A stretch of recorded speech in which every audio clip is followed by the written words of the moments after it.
Donuts. I got donuts. I got... Donut? What's a donut? Donuts. It looks wrong, but it is so right. Oh, yeah.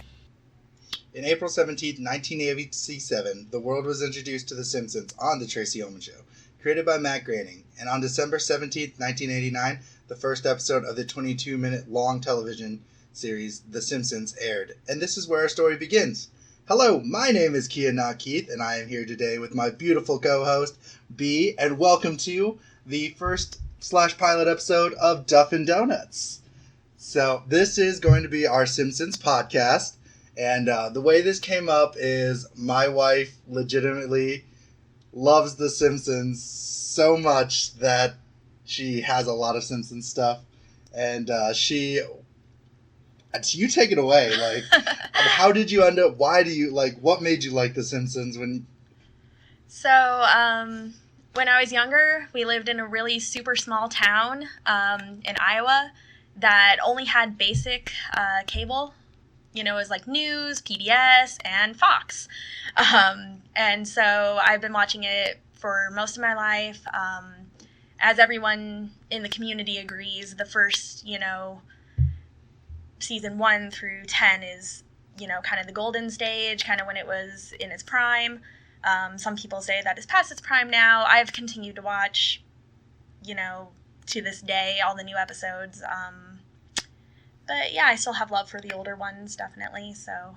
So another reason why we did this is that, like, when I moved here, I started buying the Simpsons seasons online and we were streaming them.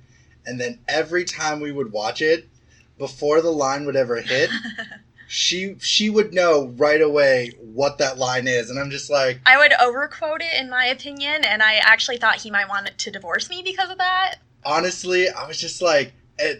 we were trying to think of something, because, like, I do other podcasts, or I did. I don't know if I'm doing them anymore, but, like, I was just like, I think we should do this. And originally it was supposed to be, like, we watch Dragon Ball Z and The Simpsons. But, like, I was just like, I feel like there's just so much about each episode that, like, if we did a combined one, it would be, like, an hour long. And I kind of want these to be, like, under an hour because it's, like, a quick review snippet and, like, trivia and stuff like that. And, like, what we thought of it. And I personally, like she said, like, I grew up on The Simpsons, 5 o'clock Central Standard Time on Fox, and I don't have, like, the extreme love she does for it, and, like, every time she's like, you don't know this episode? And I'm just like, I guess I'm just a Simpsons noob. I thought I, like, knew all So of everyone these. out there should be aware that he did not know the Stonecutters episode, so everyone just kind of groan at him with me here, like, how? I literally... Like, that's, like, the thing. Like, that was the one thing I was that like, got that's me. an iconic episode, just like Bart jumping the gorge. Like, everyone knows the I Stonecutters knew episode. jumping the gorge. Like, that one is ingrained in my head because, like... As this one should be Homer as well. biffs it, and then, like, this, like... And then, like, I guess the other reason why, like, I think, like, I started watching The Simpsons more... And this is while we were dating, because I watched, like, the Super Eye Patch Wolf video about it, and, like, I'll leave a link in the comments below, because I think that one's interesting, and that one really breaks down, like, the fall of The Simpsons. So, like, what I wanted to do with this is kind of, like, break down each episode, and, like, episode by episode for at least the first 10, like she said, like, the golden years. There might be one of the episodes that we probably can't do, because we can't get a hold of it. The Michael Jackson episode. Oh, I could review that for you. Yeah. Maybe she can review it for me, and I can just watch snippets. I can definitely. But like, it is that was definitely this is just like it's a freeform show. Obviously, the form is like we watch an episode, we have pointer notes, we talk about it, and so this is just our introductory. So like this episode might be a tad bit longer or a tad bit smaller. But another reason why we're called Duff and Donuts, because like our logo, if you look at our logo, it's Homer's donut and a Duff beer. So like we jokingly said like we should like have a donut and beer, but like neither of us drink. So I have root beer. And I'm a heathen, and don't at me, but I don't like root beer either, so he's going to take one for the team on this one. I have a root beer from our local craft soda store that I picked out. So I'm like, I'm gonna drink this root beer, and we got donuts from another like local store, and it's a glazed donut and a powdered sugar. Is it powdered sugar? Or just Yep, it's the powdered sugar. Powdered sugar donuts. So one day when we find the iconic pink frosting sprinkled donuts, we'll take a picture of us eating it before that episode. But I am also, for the quote-unquote Duff that we have, is a really bad, like, root beer made from cactuses? Prickly pear is what they're called, and it is okay. I bought it because it said Sioux City, and we lived about an hour and a half away from Sioux City when we lived in Iowa, so I'm like, you know what, this seems like the best. So let's go into it. The first episode we are doing is called, I should be better at this, The Simpsons Roasting on an Open Fire. So this was the first ever Simpsons episode, which so happens to be the Christmas episode. Yep, the Christmas special. It is a Christmas special. Was it created as like a backdoor pilot, or did they have the show already syndicated? From what I understand, besides the Tracy Ullman show, this was the first, actual full-length episode that was aired to the public in that way. Okay. So jumping into it, they start with the Christmas concert. Similar to a lot of parents, they're going strictly for their children. They're not super excited about it, and Homer's a little more vocal about it than Marge was. Uh-huh. He was mumbling to other audience members about it. Oh, you got drugged to this thing too. Some parents can agree that some of those concerts, they're a little hard to sit through. Bart got a little creative with it, with his Jingle Bells, Batman Smells. Which is that. Yeah, which is when we were watching the episode, like my mind literally came up, and I'm like, did Bart think of this? Is this a part of The Simpsons? So like I had to do research on it because I'm that kind of person that I don't want to come in not knowing what I don't know. And no, Bart did not come up with that song. That has been here since the 1960s at least, some sources say. And so I think the one thing that really the first part of the episode really got to me is that it was edgy for its time, yeah. Because like this isn't me being like weird or anything. Lisa came straight up in a grass skirt, and you look at the animation, very thin grass skirt, and she was also wearing, like, you know what I mean? Like, I'm not saying, like, guys, listen, I'm not saying this, like, I know it's 2019, Me Too and everything. What I'm trying to say is that, like, for this, that must have been super edgy in the 1990s. Like, we were still in the, like, the Leave It to Beaver era of, like, TV shows, like the Brady Bunch, the Jeffersons, like, they're, like, super PG families, and like this, and when you look at animation at that time, it was like for marketing and toys, so like seeing this being animated and being like, wow, this is not your typical cartoon. Right, and a lot of kids I knew growing up, their parents wouldn't let them watch The Simpsons. They're like, oh no, that's not appropriate. But The Simpsons did pave the way, obviously, for other things like Family Guy and South Park. They might be considered tame, obviously, in comparison, but they definitely were the opener for that. And I just want to make a side note here. He talks about animation all the time. We appreciate that old school animation that, they look choppy, they look different, the characters, nowadays it's all fine lines and everything looks, super clean. We kind of enjoy that old school animation of The Simpsons, definitely. It kind of gives them more character, more personality. My God, they were so blocky though. They were, especially that first one. That first episode, like, but then like, I remember, like, because I watched some of the Tracy Ullman skits before we started. Oh, yes, those were definitely... Those were, like, my goodness. So right. It's just bizarre to see see them grow. And I think another thing that's bizarre in this, to go on more of it, is just, like, you realize you realize these are the first voices of them. Like, they have evolved so much. Like, Barney's voice, to me, is the most noticeable of the ones who changed throughout that throughout the series in general. Definitely. Like, he is way more coherent in this. There's like nothing like, yeah, it's interesting to me. And Homer's personality definitely changes over the years.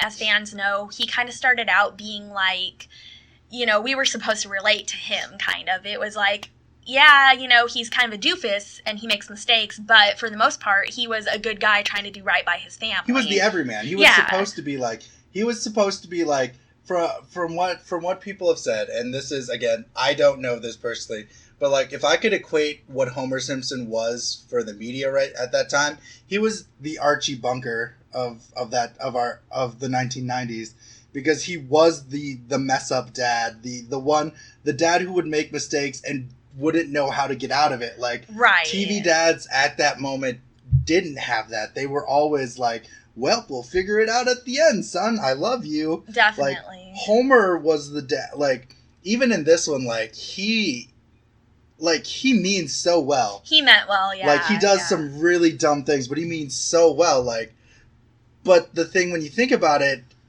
a lot of it does involve, like, this episode is a very, first and foremost, it's a very Homer-centric episode. And then the secondary character mostly focuses on his Bart. I would say so. So, like, yeah. for the Homer plot lines, it's very, his is very human because, you know, it's Christmas, you know, and I think every parent and family member knows, like, how hard it is for Christmas. And to think about, like, they said that, like, that Laser jersey was only a couple of hundreds of dollars, and that was their Christmas bonus. His Christmas bonus was, like, what, only, like... He didn't get a Christmas bonus. But, like, it's only, like, $300 or something like right. that when you think about it. It's insane to think about the economy on that one. You're getting a tad ahead of us here, though. The first thing that Homer does that we see him kind of feeling inadequate, I would say, is when he goes outside and he looks at Flanders' lights. And Flanders' house is completely lit up with all those wonderful decorations. And then his house has one string of lights with broken bulbs, you know, hardly flashing. I totally forgot. That's definitely a part that stuck out to me. You know, you sympathize with him at that point. And that's before he even realizes that they're all broke for Christmas. You know, at that time, Marge still has the nest egg that they had been saving up and everything like that. I think another like humanizing, like the thing that makes everyone, I think for me personally that I connect to with Homer is the humanization of like family members. Right. Like unimmediate family members, like you have to see them, like they. Oh, Patty and Selma coming. Patty and Selma, yeah, and like, you know. And they're pretty hard on him. And up to this point, we don't know. We don't know why. Yeah, right. Like we know now the history of you know, Marge and Homer going to prom and all that. But up to this point, we're just kind of looking at it like, oh, why are they so hard on this poor guy who's trying so hard to make Christmas good for his family? You know. Right. And also with him and Marge, I love this, that he didn't want to disappoint her. Right. You know, he wanted to be honest with her, and he almost told her that he lost his Christmas bonus, but he couldn't bring himself to do it. Right. And see, I think that's the one thing that, like, really is awesome about the people who are always on the executive producer thing. Matt Groening, James L. Brooks, and Sam Simon. Like, wasn't it James L. Brooks was the writer, wasn't he? I believe so. And then Sam Simon was he was just like a behind the scenes guy, but he would always go to the retreats and stuff, and he was the one pushing for like make it funny, but make it have heart. Yeah, give it purpose. Right. Definitely. And I think this episode really does have a lot of purpose. Right. It's a very good. I think this is like rewatching it, because I haven't seen. I'll be honest, I haven't seen it in probably a decade. It was probably like comparatively to like TV I've seen today. Like, this is really good. Like, I really enjoyed this episode a lot. I thought it was fun. Right. I think the thing that gets me is that, like, again, thinking now, like, this was considered super bad, and like now that cartoons, like, we were watching Gravity Falls with our daughter, and there's like things that I'm just like, oh man, that's not appropriate. That's not appropriate. Like, I like the show, and so does she, but it's just like seeing this now, I'm like, this is so tame. This is like super tame. Like Bart getting it to like moving on, like, you know, Marge, and I feel like I understand my parents a little bit more watching this episode is that, like, what do you want for Christmas? And you give them this list of these most obnoxious things. A And pony, it's just like, a tattoo. Yeah. Like, you're 8 and 10. No. Yeah. My favorite thing about the pony, she's like, you've said this like 3 years 3 years in a now." row. Can't you take a hint? Yeah. And Bart is dead set on getting that tattoo. What's really sweet is, although he's the bad boy, he chose the mother tattoo. Because in his mind, like, and again, that's another thing. The innocence of childhood. This show, like, if you want to break it down and you're like, if you want to look at it in like a writing standpoint, this show literally has heart. Like, yes, Bart is a terrible hooligan and hoodlum, but like, he does like when he loves his parents. Yeah, when he does something, he chooses something like he chooses the sentimentality of that. Yes, the tattoo is edgy and dark and like badass, but like he chose it to say mother. Right. And like, you know, you can't really, you know, like Brittany said, it's the innocence of a child. Like, it's one of the best things ever. Like, you know, he thought about it. Like, his mind, he was like, Marge was like, oh, that's so sweet. Thanks, Bart. It's the best present a mother could get. And so when you go into it like that, I think it's really cool. Right, definitely. So that leads us to, like, what happens. They go to the mall, and Marge has the nest money in her She hair, hides it in her hair, which is probably one of the scenes where, like, I asked my wife, I'm just like, so is her hair curly or is it, like, up? Does she use something? It's like, no, it's curly. Like, you can look by, like, the ridge. The little waves indicate curl. But the hedges have ridges like that, too. The hedges aren't curly, so I needed to make sure. No, but, like, the leaves are sticking out, you know? Like, the untrimmed hedges, you know? I get you 100%. And so they take the nest money, and they're all going out to go look for stuff. To go look for gifts, yeah. And so Bart immediately looks, like we said, Bart immediately looks at a tattoo. He goes to a tattoo parlor. I think, again, this is just such a like 90s thing to think about, but like 90s was during punk rock. It was like the start of the punk rock era. So like to think about this as like Bart chose this for Youthful Rebellion, and like I think the joke on that is like, yes, go ahead for the Youthful Rebellion with the tattoo artist. Like, how old are you? 21? Okay, good enough. Yeah, get in the chair. So, like, yeah, no ID checking like, or anything like that. That to me is like kind of like the like, see, it's like they're making fun of that Youthful Rebellion, like, because everyone thought like at that time it's like, oh my gosh, my child's awful because he has tattoos, piercings, and stuff like that. So like that to me is like a cool sign of that Youthful Rebellion stuff. That right, like, and in a later episode, he does try for the earring too. Yeah, he does get the earring. Yeah. So like. Marge catches him mid-thing. When it says Ma. Yeah, and then, like, again, they go to the laser removal place, and she has to use. I love the over dramatization of the laser. Yeah. You know, like he has the big switch to turn it on, and then it's just a little like, psh, yeah, and it just flips to him, and then Maggie and my favorite part of that episode is the ow quit it, ow quit it, and then Homer comes up. Yeah, he has no idea what's going on. Yeah, he's just hey, what's with this? Ow quit it. And this is because then. So then he freaks out because Marge tells him, hey, we had to spend all of the Christmas money to get it removed, so... Because he didn't get the Christmas bonus this year. Right, like so he freaks out, and then at night they had that discussion where he almost tells her. Right. But then he chickens out, and he says he wants to do all of the Christmas shopping this year on his own. And bless Homer, and as we talked about his... he's dopey in these first episodes, as will continue. He picks out pantyhose, a pad of paper, and a squeaky pork chop for Maggie, which is kind of funny because baby toys, especially like plushes, definitely they look similar to dog toys. It's just funny because instead of getting like a little lamb or something, he gets a pork chop, like it's not like something cute that could look like a baby toy. It's a squeaky pork chop. That's insane.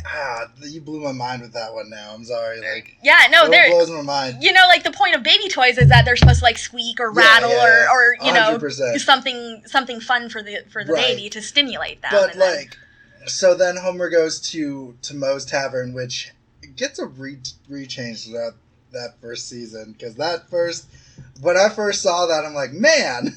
I gotta tell you, I love Mo in his pink apron with his black hair. I actually I dig that look. I think it looks really awesome on him. Because he only had that through season 1, right? I don't even think it was all the way through season 1. I believe it did change, yeah. Because again, I think this was the pilot, essentially. And then another humanizing thing about Homer there is right before he goes to Moe's, he does bump into Flanders and his son. I forget if it was Todd or Rod. Which one? It was Rod, because he was the shorter one. Yeah. And again, he realizes how many presents Flanders was able to get for his kids, so it kind of dials back to that, the lights on houses thing. He's seeing, Flanders got his kids all these presents, Right. But then at the bar, Barney tells him, like, hey, I got this gig as a mall Santa.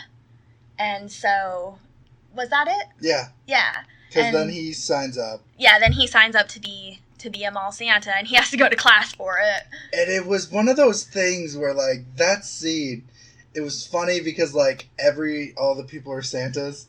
Right, and they're all ho, ho, ho. The joke for me is that, like, mall Santas were a thing, because I used to, like, go be in Texas, so, like, when I would go, like, Santa was different everywhere, and, like, fun fact, like, I killed Santa for myself when I was 6 on accident, because, like, I went to the mall Santa in Texas. We had the cool Santa, you remember, Mr. Davis? Oh, yeah. He dressed as Santa, and he was the Santa that I had. I guess I never even realized that. When I went to the mall, Texas, and that Santa smelled like really shitty whiskey. Oh, no. So that's when I was like... So it ruined it for you. You're like, this isn't Santa. This Santa smells really different. Is there a reason? She's like, this. I'm like, Mom, is Santa not real? She should have... burst into tears. Oh, no. But yeah, no, so the thing that made me laugh about that is that, like, they're going through all this training, and, like, he's sitting there. Now, what would you like for Christmas, little boy? Did you know Santa's not real? Why, yada. Now, Homer, no. You have to say that, like... Santa's really busy this year, and I'm one of his helpers, yeah. And it's just like, I wonder if there's not an actual class, but, like, if they have, like... If there's any form of training. Line rules and protocol. But it's really funny, though, because they have to, like, learn how to say ho, ho, ho, and Homer's like, ha, ha. Well, and then he asks, when they get paid, and the guy tells him, nothing until Christmas Eve, and then all their ho-ho-hos got a little sadder, and they all looked a little more depressed, go ho-ho-ho. I also love when he was naming the reindeer, and he was like Dasher, Dancer, Prancer, Nixon, Comet, Cupid, Donna, Dixon. I was like, that's funny. Like, just kind of playing into his idiot. His teacher's like this hardcore German dude, too, that was just he's like, sit down, Simpson. It's just bizarre to me.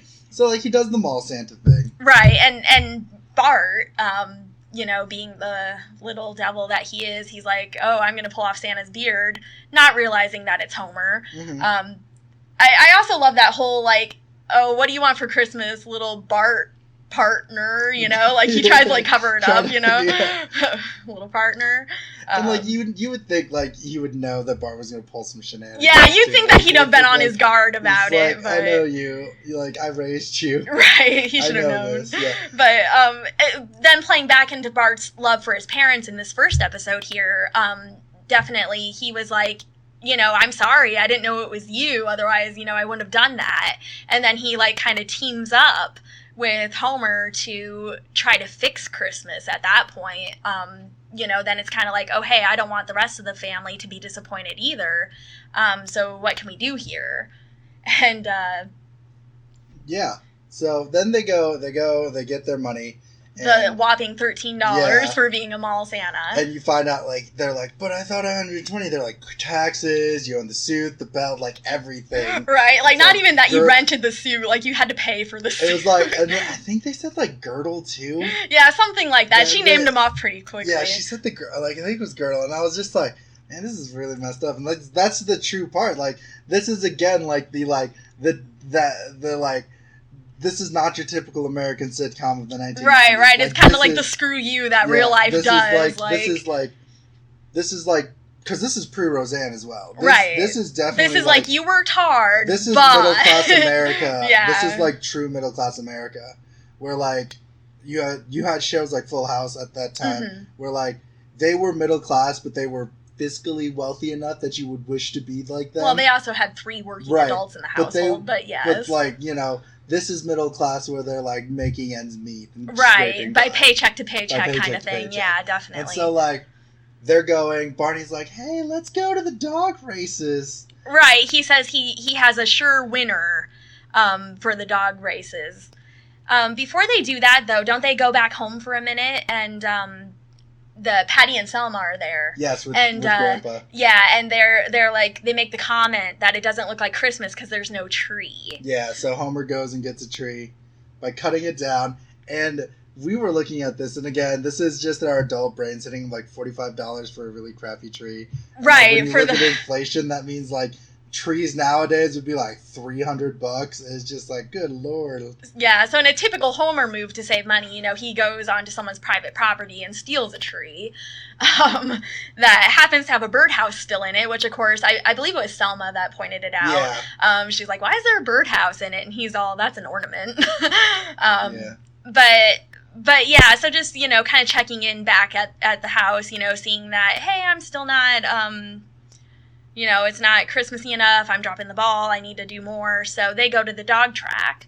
And Homer, being Homer again, decides, like, instead of voting on... Whirlwind. Yeah, betting on Whirlwind, the one that Barney suggested, he's like, oh, Santa's Little Helper. That sounds like a... Santa's Little Helper replaced Sir Galahad, and Homer's ears perk up. He's like, I'm Santa.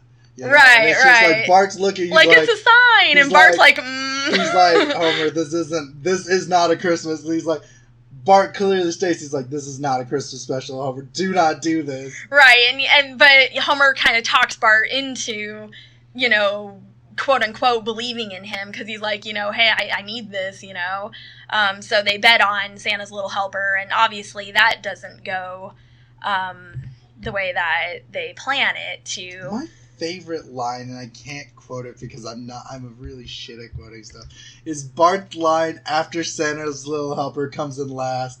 He's like, well, because it's just like a big middle finger to Christmas specials. He's like, well, if there isn't hope in if I didn't know there wasn't hope in magic now, something like that. Like, I didn't think it was possible, but TV has betrayed me. Yeah. Yeah, like, it was one of the best, like, that was like, when you think of that line, I'm just like, this is what made The Simpsons awesome at that time. Right, because it was just like a reverse middle finger right. to like this is the big Christmas miracle. They're gonna get all these great grandiose presents, but like Homer's sitting there picking up the tracks, and like Barney's just driving off. This is probably the only time besides Plow King Barney is successful in the series. Right, where he actually had a legit job and stuff. So like.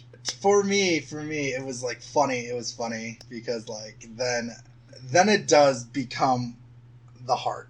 Right, like, it definitely. leads at the end of the heart because Les, the dog racer, was like, I don't want you here. Get out of here. Santa's Little Helper. Right, and just so, throwing him out because he lost. So Homer's holding him, and like Bart's like, can we keep it? He's like, no. He's a loser. He's a misfit. He's a Simpson. Yeah. And then, like, that's the heart at the end. Like, Homer's like, I lost my thing.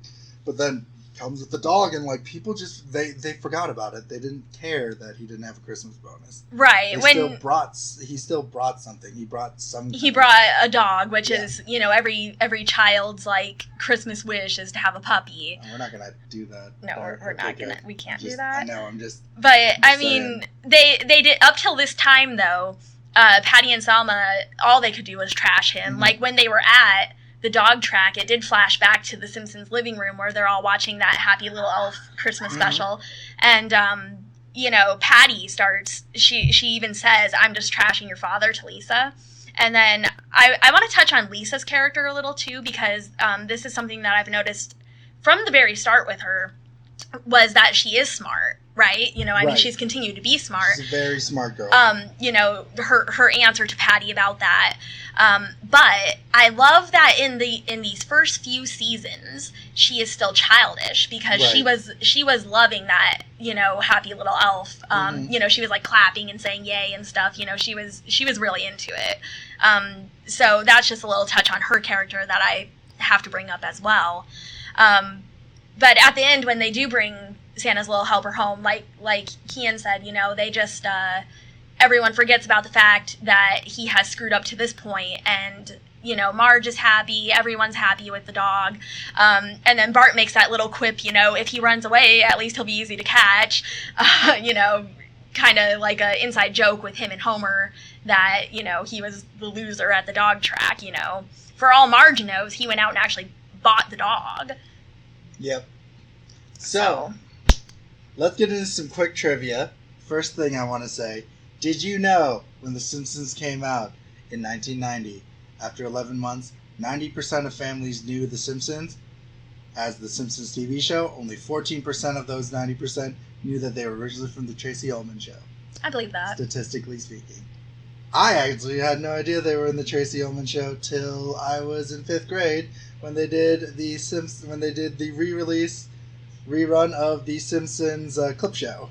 I love that with Troy McClure. Yes. Did you also know, we were talking about this at the beginning, Matt Groening claims that the episode has been incorrectly credited with creating the alternate version of Jingle Bells. Oh yeah. So because we were. Yep. Because he asked me, and usually I know my Simpsons trivia, but I did not know that one, and I was like, you know what, honey, I'm going to take a loss on that. I don't know if it was. So the answer is no. No, it was not. Barney also had yellow hair in this one. He did. Yep. As Moe's hair was black, Barney's hair was yellow. Yep. Barney was a blonde. Yep. And Ralph wasn't dumb. Nope, not yet. Ralph was very intellectual. He knew everything. And the first part of the Christmas special, the portion where they're talking about different Christmases, is actually a reflection on Groening's life. When he was younger, he had to do a report in 2nd grade about Christmas in Russia. So, yeah, look at all these.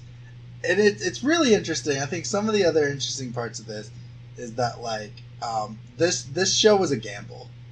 So that's why it was only 13 episodes. Right. Usually, like, and this is, I'm going to get into a weird TV thing, but I did some TV stuff. But, like, you want that 22 episode.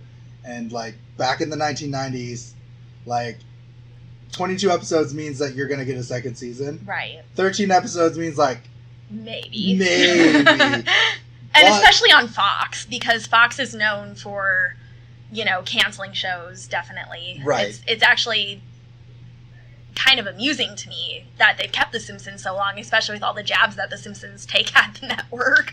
This is the first and only episode without a cash gag. Mm. Fun fact, because we had this conversation because you thought there was one. Well, no, I asked if we were going to include the couch Right. gags, but We I was like, I don't think there was one for this And first in one. its original broadcast, the episode finished 13th in the week of December 11th through 17th, 1989. It concluded with a Nielsen rating of 14.5 and was viewed in approximately 13.4 million homes. That's very small, but that's the thing. This is also the first episode where you don't see Homer choking Bart, but it's implied. It is implied at the end. Yep, So, he makes the choking sound. It was one of those things where, like, I think that may have pushed them to, like, people not wanting to see it. I believe so At as that well. time. And also the fact that Bart said, "I'm Bart Simpson, who the hell are you?" Yeah. You know, the fact that he would talk to a random adult, let alone someone that's supposed to be Santa Claus, and say that to him. You know, but going back to Homer not being quite as bad of a dad as he is in more upcoming seasons, you know, he was actually questioning if he should bring Bart to the dog races. You know, he was actually kind of like, "Ooh, I can't believe I'm doing this," you know. So there was a little more remorse on that behalf, but I think also showing Barney, you know, I mean, he's quite obviously an alcoholic. That might play into people not wanting their kids to see that as well.